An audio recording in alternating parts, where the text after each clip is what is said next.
Asia ఖండంలోని అతిపెద్ద ఆదివాసీ ఉత్సవంగా పేరుగాంచిన మేడారం జాతర అత్యంత ఉత్సాహభరిత వాతావరణంలో కొనసాగుతుంది. ఈ క్రమంలోనే తెలంగాణ సీఎం రేవంత్ రెడ్డి మేడారంలో సమ్మక్క సారలమ్మను దర్శించుకుని ప్రత్యేక పూజలు చేశారు.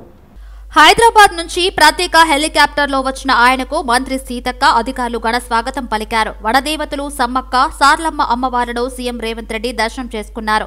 ఈ సందర్భంగా ఆచార సాంప్రదాయాలను అనుసరించి అమ్మవార్లకు నిలువెత్తు బంగారంగా పిలిచే బెల్లంను సమర్పించారు. మేడారం జాతరలో సీఎంతో పాటు అమ్మవార్ల దర్శనం చేసుకున్న వారిలో మంత్రులు శ్రీధర్ బాబు, పొంగులేటి శ్రీనివాసారెడ్డి, కొండా సురేఖ, రాష్ట్ర సీఎం శాంతికుమారి కూడా ఉన్నారు.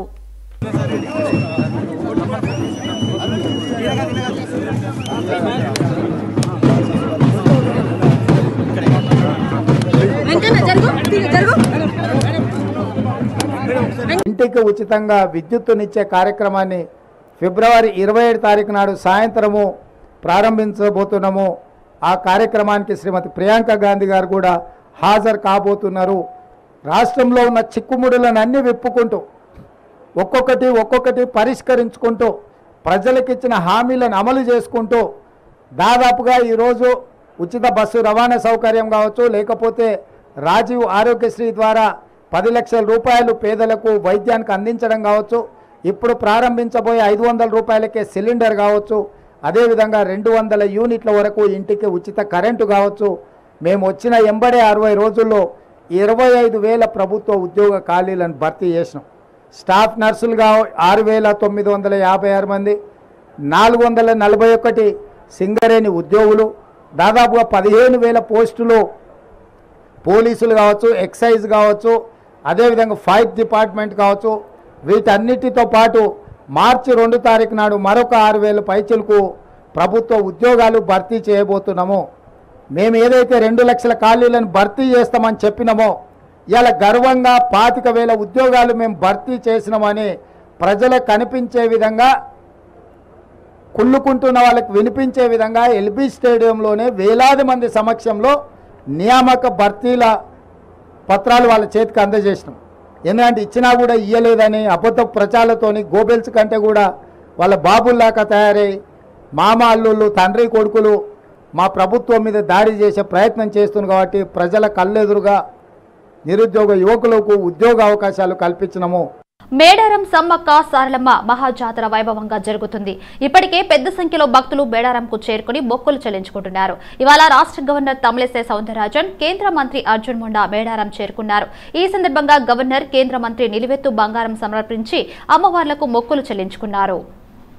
అనంతరం తమిళిసై, అర్జున్ ముండా వనదేవతలను దర్శించుకున్నారు. దేశ రాష్ట్ర ప్రజలు సుఖ సంతోషాలతో ఉండాలని సమ్మక్క సారలమ్మను కోరానని గవర్నర్ తెలిపారు. ఇది గొప్ప జాతర అని కొనియాడారు. లక్షల కొద్దీ ప్రజలు తరలివచ్చి అమ్మవార్లను దర్శించుకుంటారని తెలిపారు. తాను గవర్నర్ గా 3వ మేడారం జాతరకు రావడం తన అదృష్టం అని గవర్నర్ తమిళిసై హర్షం వ్యక్తం చేశారు.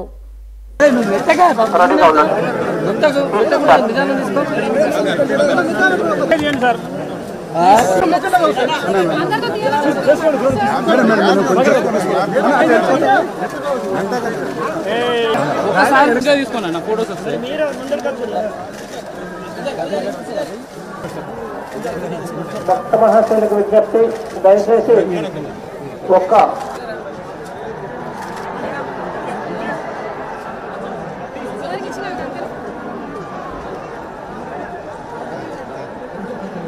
ఎమ్మెల్యే లాస్య నందిత కుటుంబ సభ్యులను మంత్రి కోమటిరెడ్డి వెంకటరెడ్డి పరామర్శించారు. లాస్య మృతదేహాన్ని పోస్టుమార్టం కోసం గాంధీ ఆసుపత్రికి తీసుకొచ్చారు. ఈ క్రమంలో మంత్రి కోమటిరెడ్డి గాంధీకి చేరుకుని లాస్య కుటుంబ సభ్యులను కలిసి పరామర్శించారు. ఈ సందర్భంగా లాస్య కుటుంబ సభ్యులకి మంత్రి కోమటిరెడ్డి మనోధైర్యం చెప్పారు. అనంతరం గాంధీ వైద్యులతో మంత్రి మాట్లాడారు. రోడ్డు ప్రమాదంలో ఎమ్మెల్యే లాస్య నందిత మృతి చెందడం చాలా బాధాకరమన్నారు. ప్రభుత్వ లాంఛనాలతో లాస్య అంత్యక్రియలను జరుపుతున్నామన్నారు. సీట్ బెల్ట్ పెట్టుకోకపోవడంతోనే తీవ్రంగా గాయపడి ఆమె మరణించినట్లు పోలీసులు చెప్పారని, ప్రతి ఒక్కరూ సీటు బెల్ట్ పెట్టుకోవాలన్నారు. కంటోన్మెంట్ లో లాస్య నందిత ఇచ్చిన హామీలను నెరవేరుస్తామని మంత్రి కోమటిరెడ్డి తెలిపారు. మొన్న యాక్సిడెంట్ అయినప్పుడు తలకు గాయాలు తగ్గాయి. అక్కడ హోంగార్డ్ చనిపోయింది. అంతకుముందు లిఫ్ట్లో ఎమ్మెల్యేగా లిఫ్ట్లో ఎక్కిపోయి అది కింద పడితే అప్పుడు గాయాలైనవి. అంటే దేవుడు చూడండి, ఇంత పగబట్టినట్టే తీసుకుంటాడని అనిపిస్తుంది. మంచి భవిష్యత్తు ఉన్న నాయకుడు వాళ్ళు ఈ విధంగా ఒకటే 2 నెలల్లో 3 యాక్సిడెంట్ అయ్యి 3 యాక్సిడెంట్లు మన నుంచి దూరం కావడం అది మాటల్లో చెప్పలేని బాధ. మా ప్రభుత్వం తరఫున మరొకసారి మా ముఖ్యమంత్రి గారి తరఫున కుటుంబానికి సంతాపం వ్యక్తం చేస్తున్నాం. తప్పకుండా ఆ కుటుంబానికి మేము అండగా ఉంటాం.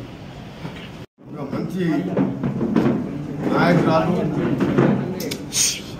ఎమ్మెల్యేగా గెలిచి 3 మాసాలు కాకముందే మరణించడం, ఎంతో భవిష్యత్తుతో పాటు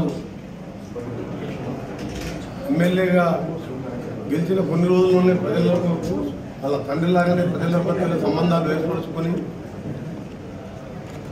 చూసిన ఏంటంటే రాత్రి గుడికి వెళ్ళి ఇక్కడ పూజలు చేసి వచ్చి ఈరోజు ఇనాగ్రేషన్ కూడా పెట్టుకున్నట్టు అక్కడ స్థానిక కంటోన్మెంట్ ప్రజలు చెప్తున్నారు. ఆమె చనిపోవడం చాలా బాధాకరం. సందర్భంగా భగవంతుని ప్రార్థిస్తూ ఆమెకు శాంతి కలగాలని, ఆ కుటుంబ సభ్యులను కూడా ధైర్యాన్ని ఇవ్వాలని మాకు చెప్పడానికి కూడా మాటలు వస్తున్నాయి. ఎందుకంటే సాయన్న గారు చనిపోయి మన ఫిబ్రవరి 19కి ఒక సంవత్సరిక కార్యక్రమాలు పూర్తి చేసుకున్నాం. అంటే 4 రోజుల క్రితం.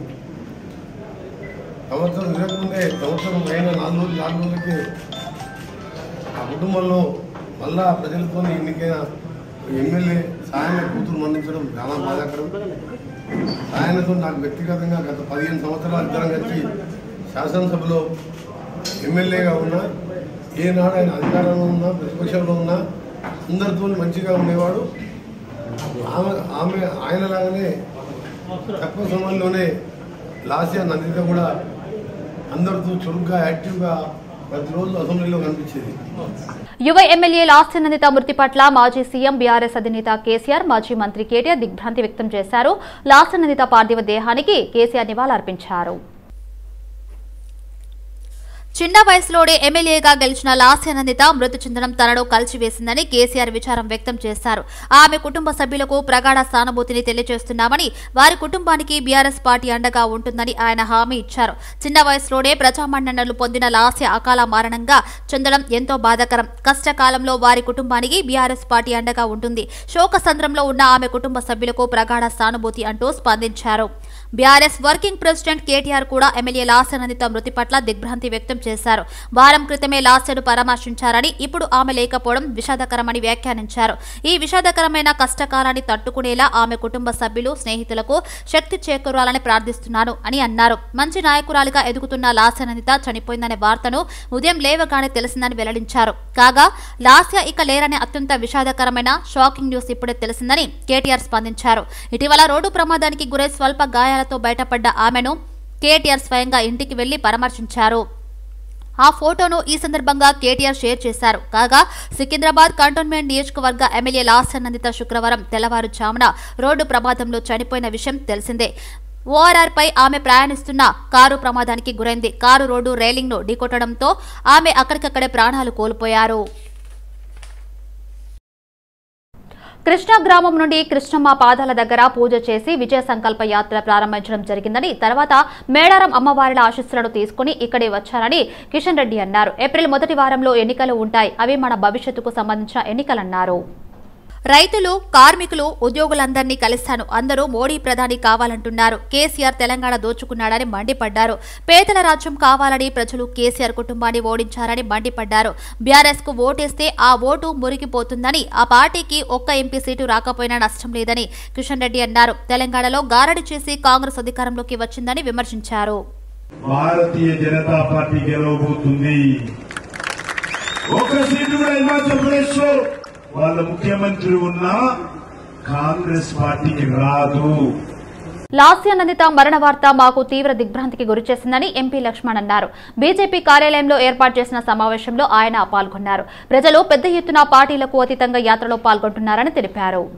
బీజేపీ యాత్రకు మంచి స్పందన వస్తుందని, 45 అసెంబ్లీ స్థానాలలో 6 పార్లమెంటు స్థానాలలో విజయవంతంగా యాత్ర ముగిసిందన్నారు. రాముడి గుడి కట్టారని పల్లెల్లో ప్రజలు బస్సు యాత్రకు బ్రహ్మరథం పడుతున్నారని లక్ష్మణ్ అన్నారు. రాముడి ప్రాణ ప్రతిష్టకు రాని కాంగ్రెస్ పై ప్రజలు వ్యతిరేకంగా ఉన్నారని విమర్శించారు. మంత్రులు, ముఖ్యమంత్రులు వారి స్థాయిని తగ్గించుకుని బీజేపీపై నీచంగా మాట్లాడటం సరికాదని లక్ష్మణ్ అన్నారు.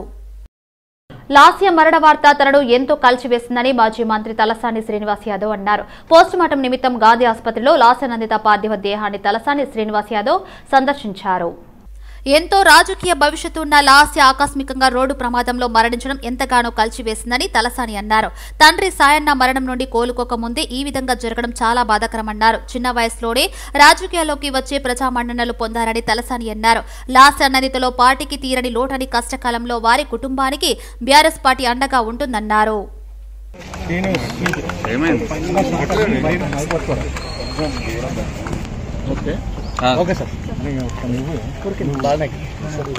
ఉదయమే 5:30-6 గంటల ప్రాంతంలో ఒక విషాదకరమైనటువంటి వార్త వినడం చాలా బాధ అనిపించింది.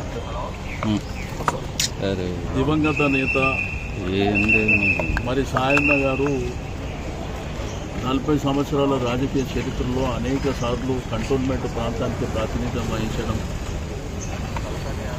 ఆయన లాస్ట్ టైం ఆరోగ్యరీత్యా పోయిన సంవత్సరం మరణించినటువంటి ఇప్పటికీ సంవత్సరం 3 రోజులు అవుతుంది. మొన్ననే వారి యొక్క వర్ధంతి కూడా చేపట్టడం జరిగింది. బట్ ఆ రోజుల్లో ఉన్న పరిస్థితుల్లో మరి మా పార్టీ అధ్యక్షుల వారు కేసీఆర్ గారు వారి కుటుంబానికే టికెట్ ఇవ్వాలనేటువంటి ఉద్దేశంతోనే అమ్మాయికి టికెట్ ఇవ్వడం, అమ్మాయి కూడా మంచి మెజారిటీతో గెలవడం, అంటే కంటోన్మెంట్ ప్రజలు ఆ కుటుంబాన్ని, అక్కడ ఉన్నటువంటి కార్యకర్తలు ఆ కుటుంబాన్ని ఏ విధంగా గౌరవిస్తారో మనం చూసినాం. బట్ ఉదయం ఇటువంటి సంఘటన జరగడం, చిన్న వయసు అమ్మాయి, ఎంతో భవిష్యత్తు భవిష్యత్తులో మరి ప్రజలకు కానివ్వండి విశేషమైనటువంటి సేవలు అందించేటువంటి అవకాశం.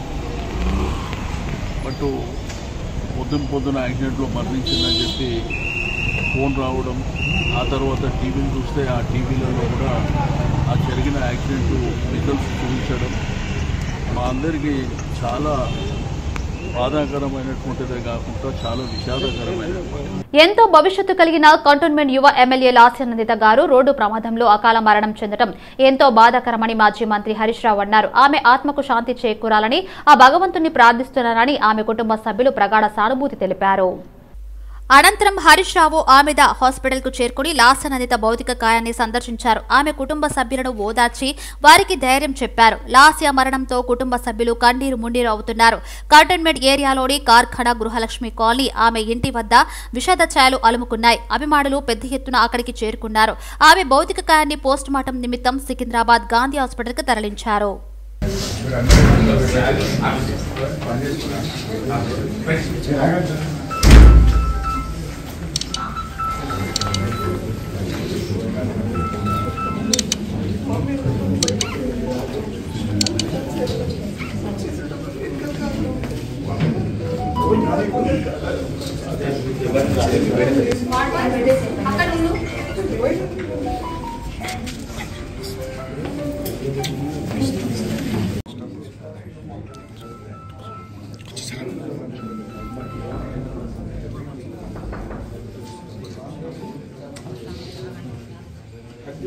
నన్ను రాజకీయంగా దెబ్బతీసేందుకే ఈ అగ్రవర్ణాల దాడులు నాపై చేస్తున్నారంటూ ఒక వార్డు కౌన్సిలర్ పూజా భరత్ సింగ్ అన్నారు.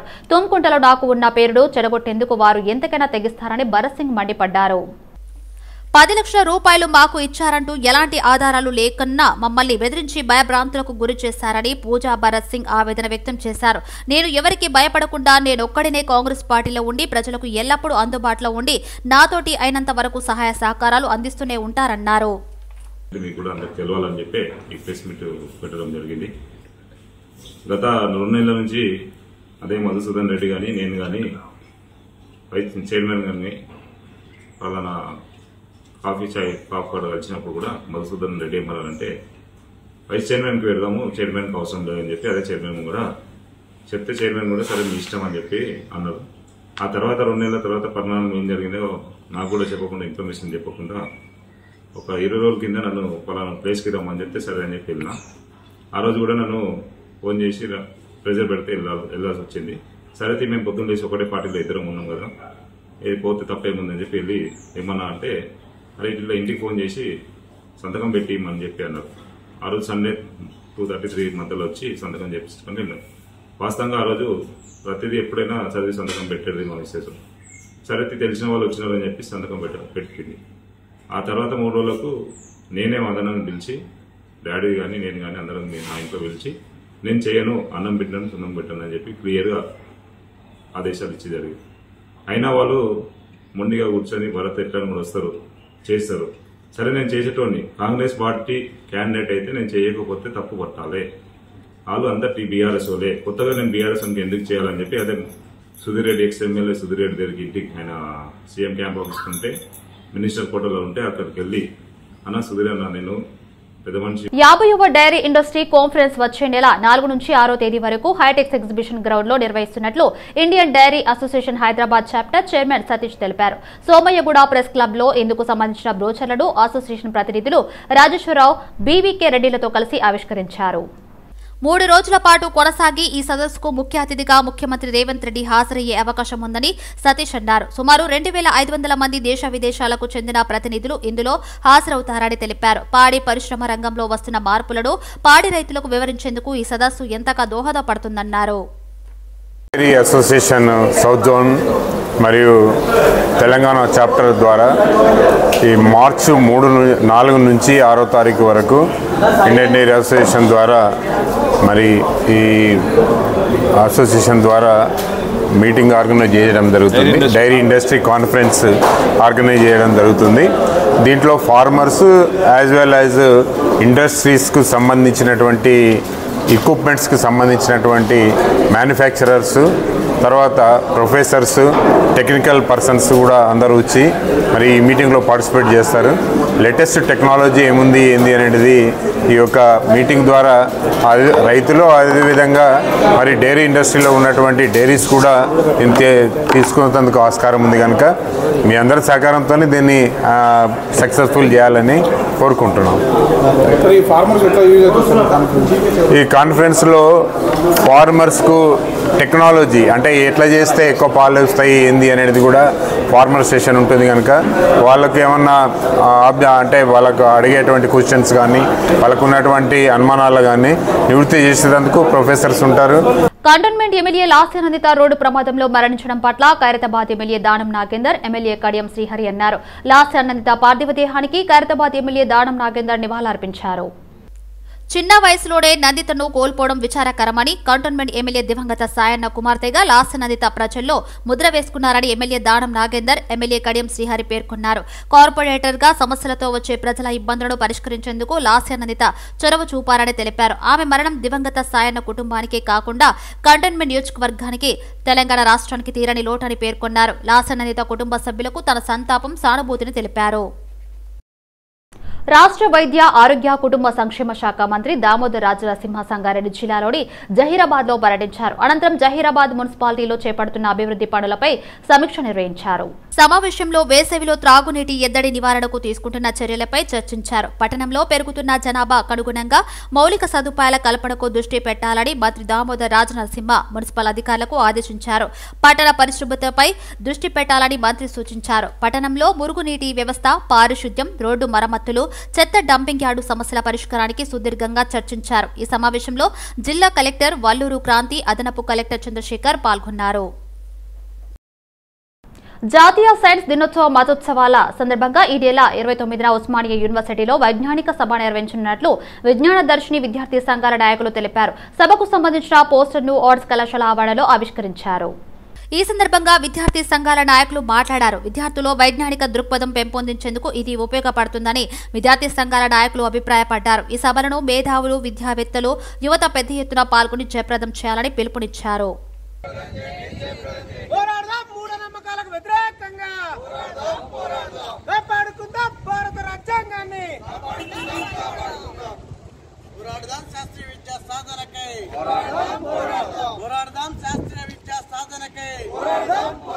నిర్మూలించాలి మూఢనమ్మకాలను, పోరాడదాం మూఢనమ్మకాల నిర్మూలనకై, పోరాడదాం మూఢనమ్మకాల నిర్మూలనకై, జయప్రదం చేద్దాం 29 జరిగే విజ్ఞాన సభను, జయప్రదం చేద్దాం 29 జరిగే విజ్ఞాన సభను. ఆర్సీపురంలోని గీతా భూపాల్రెడ్డి ప్రభుత్వ జూనియర్ కళాశాల 16వ వార్షికోత్సవ వేడుకలు ఘనంగా జరిగాయి. ఈ కార్యక్రమానికి ముఖ్య అతిథిగా సంగారెడ్డి జిల్లా పరిషత్ చైర్మన్ మంజు జయపాల్ రెడ్డి, మాజీ ఎమ్మెల్సీ ప్రోటెం స్పీకర్ భూపాల్రెడ్డి పాల్గొన్నారు. విద్యార్థులు చిన్న వయసులో సోషల్ మీడియా ప్రభావంతో ప్రేమలో పడి తమ విలువైన జీవితాలు నాశనం చేసుకుంటున్నారని ఆర్సీపురం సీఐ కట్ట నరేందర్ రెడ్డి అన్నారు. కొద్ది రోజుల క్రితం ఓ విద్యార్థిని ఇన్స్టాగ్రామ్ లో పరిచయమైన యువకుడిని వెతుక్కుంటూ వచ్చిన అమ్మాయి అబ్బాయితో గొడవ పడి ఏడుస్తూ కూర్చుంటే తాము చేరదీసి వారి తల్లిదండ్రులకు అప్పగించామని సీఐ తెలిపారు. యువత సోషల్ మీడియాకు దూరంగా ఉండి తమ జీవితానికి పునాదులు వేసుకుని ఉన్నత శిఖరాలకు ఎదగాలని విద్యార్థులకు సీఐ కట్ట నరేందర్ రెడ్డి సూచించారు. ప్రభుత్వ కళాశాల అయినప్పటికీ ప్రైవేట్ కార్పొరేట్ కాలేజీలకు దీటుగా అన్ని వసతులతో మంచి అధ్యాపకులచే పాఠశాల ఉందని మంజు జయపాల్ రెడ్డి అన్నారు. 16वां एनुअल डे के हिसाब से हम लोग इस कॉलेज में 16वां एनुअल डे मना रहे हैं. इसके हिसाब से कहते हैं कि गवर्नमेंट कॉलेज में कुछ नहीं मनाया जाता, कुछ किया नहीं जाता है, लेकिन हमारे कॉलेज कॉर्पोरेट कॉलेज से कम नहीं है. तो इसलिए मैं कहती हूँ कि अपने कॉलेज में जो भी लेक्चरर्स है, सर्स है, प्रिंसिपल से जो भी हमारे लिए किए हैं वो कॉलेज गवर्नमेंट कॉलेज से सबसे बेहतर है. कॉर्पोरेट कॉलेज के टक्कर में हमारा कॉलेज आता है. इसलिए कहती हूँ कि आप हमारे कॉलेज में एडमिशन लो. अगर तुम्हारे को अच्छी पढ़ाई नहीं मिली तो मेरा नाम बदल देना. College there will be no any facilities to read, but then I thought after coming to this college there are so many facilities. We can read MPC, BPC students, they can write NEET, MCET. They provide, our college facilities provide all the things that we need to study. Our Gita Bhupalreddy ma'am and sir also give us everything we want to study. They give everything to study books, benches, all the electricity to our college. I think this college is the best from this Biramguda district. So please come and join to our college. It's the best. గొప్ప ఆశయంతో ఎంతో కృషితో ఆయన ఒక 30 మంది పిల్లలతో ఈ college ఏర్పాటు చేసింది. అప్పట్లో ఉమ్మడి ఆంధ్రప్రదేశ్లో స్వర్గీయులైన రాజశేఖర్ రెడ్డి గారు ముఖ్యమంత్రిగా ఉన్నప్పుడు ఈ కాలేజీ విషయం ఆయన దృష్టికి తీసుకెళ్ళారు.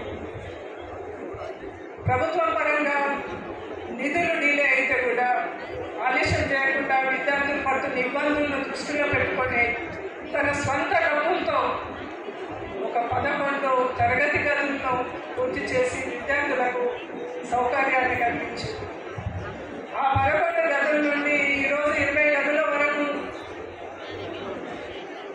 ఈ కాలేజీలో ఏర్పాటు చేశారంటే దాని వెనుకాలైన కృషి, ఆయన నిబద్ధత ఎంతుందనేది మనకు స్పష్టంగా తెలుస్తుంది. మన్సూరాబాద్ పెద్ద చెరువు ప్రాంగణాన్ని GHMC deputy floor leader corporator Koppula Narasimha Reddy సందర్శించారు. జీహెచ్ఎంసీ కౌన్సిల్ సమావేశంలో చెరువులకు సంబంధించిన హద్దులు మారుతున్న విషయాన్ని ప్రస్తావించిన నేపథ్యంలో జోనల్ కమిషనర్ ముకుంద్ రెడ్డితో కలిసి ప్రాంగణాన్ని పరిశీలించారు. డివిజన్లో ఉన్న చెరువులు అన్యక్రాంతం కాకుండా పరిరక్షణకు ప్రత్యేక చర్యలు చేపట్టాలని జోనల్ కమిషనర్, డిప్యూటీ కమిషనర్ను కోరారు. పెద్ద చెరువు అభివృద్ధిలో భాగంగా గ్రీనరీగా చేయాలని త్వరలోనే ఓపెన్ చిప్ పరికరాలను సంస్థాపన చేయడం జరుగుతుందని తెలిపారు. మురుగునీరు ఈ చెరువులో కలవకుండా చర్యలు చేపట్టామని, వాకర్స్ కు ఏదైనా సమస్యలు ఉంటే వాటిని పరిష్కరించేందుకు కృషి చేస్తానన్నారు. జీహెచ్ఎంసీ ఇరిగేషన్ శాఖలకు సమన్వయం లేక రాత్రి వేకువజామున లైటింగ్ వేయకపోవడంతో వాకర్స్ కు ఇబ్బందిగా ఉందని వెంటనే 2 శాఖల అధికారులతో మాట్లాడి సమస్యను పరిష్కరించాలని కొప్పుల నరసింహారెడ్డి కోరారు. హైదరాబాద్ మెట్రో రైలు విస్తరణ పనులకు రేవంత్ రెడ్డి ప్రభుత్వం శ్రీకారం చుట్టిన సంగతి తెలిసిందే. మొత్తం 6 మార్గాల్లో 70 కిలోమీటర్ల మేర మెట్రో విస్తరణ పనులను చేపడుతుంది. ఈ పనులకు భారీగా నిధులు అవసరం ఉంది. ఈ నేపథ్యంలో జపాన్ ఇంటర్నేషనల్ కోఆపరేషన్ ఏజెన్సీతో రాష్ట్ర ప్రభుత్వం సంప్రదింపులు జరుపుతుంది. ప్రాథమిక అంచనాల ప్రకారం మెట్రో విస్తరణకు పనులు 17,500 కోట్ల వరకు ఖర్చు అవుతుంది. సాధారణంగా ఇలాంటి ప్రాజెక్టులకు రాష్ట్ర ప్రభుత్వం 35%, కేంద్ర ప్రభుత్వం 15% నిధులను వెచ్చిస్తాయి. మిగిలిన 50 నిధులను రుణాల రూపంలో సమకూర్చుంటారు. అయితే ఈసారి రాష్ట్ర ప్రభుత్వం కొత్త మోడల్ వైపు మొగ్గు చూపుతుంది. 50%లో 5% ప్రభుత్వ, ప్రైవేటు భాగస్వామ్యంకు అవకాశం ఇవ్వబోతుంది. మిగిలిన 45% నిధులను దీర్ఘకాలానికి రుణం తీసుకోవాలని యోచిస్తుంది. ఈ క్రమంలో జైకా ఇండియా చీఫ్ ప్రతినిధులతో ముఖ్యమంత్రి రేవంత్, డిప్యూటీ సీఎం మల్లు భట్టి విక్రమార్క ఉన్నతాధికారులు చర్చలు జరిపారు. సింగరేణిలో ఉద్యోగాల కోసం యాజమాన్యం నోటిఫికేషన్ విడుదల చేసింది. సింగరేణి సంస్థలో ఖాళీగా ఉన్న పోస్టులను తక్షణమే భర్తీ చేసేందుకు వీలుగా నోటిఫికేషన్లు సిద్ధం చేయాలని రాష్ట్ర ఉప ముఖ్యమంత్రి భట్టి విక్రమార్క సింగరేణి సిఎండీకి ఆదేశాలు జారీ చేసిన విషయం తెలిసిందే. చెప్పిన విధంగానే సింగరేణి యాజమాన్యం నోటిఫికేషన్లు జారీ చేస్తూ నిర్ణయం తీసుకుంది. ఆన్లైన్లో దరఖాస్తు చేసుకునేందుకు మార్చి 1 మధ్యాహ్నం 12 గంటల నుంచి వెబ్సైట్ అందుబాటులో ఉంటుందని వెల్లడించారు. దరఖాస్తు చేసుకునేందుకు ఆఖరు తేదీ మార్చి 18 అని వెల్లడించారు. అభ్యర్థులు దరఖాస్తులను కేవలం ఆన్లైన్లో మాత్రమే దరఖాస్తు చేసుకోవాలని సూచించారు. మిగతా వివరాలకు మార్చి 1 నుంచి వెబ్సైట్లో చూసుకోవచ్చని యాజమాన్యం వెల్లడించింది.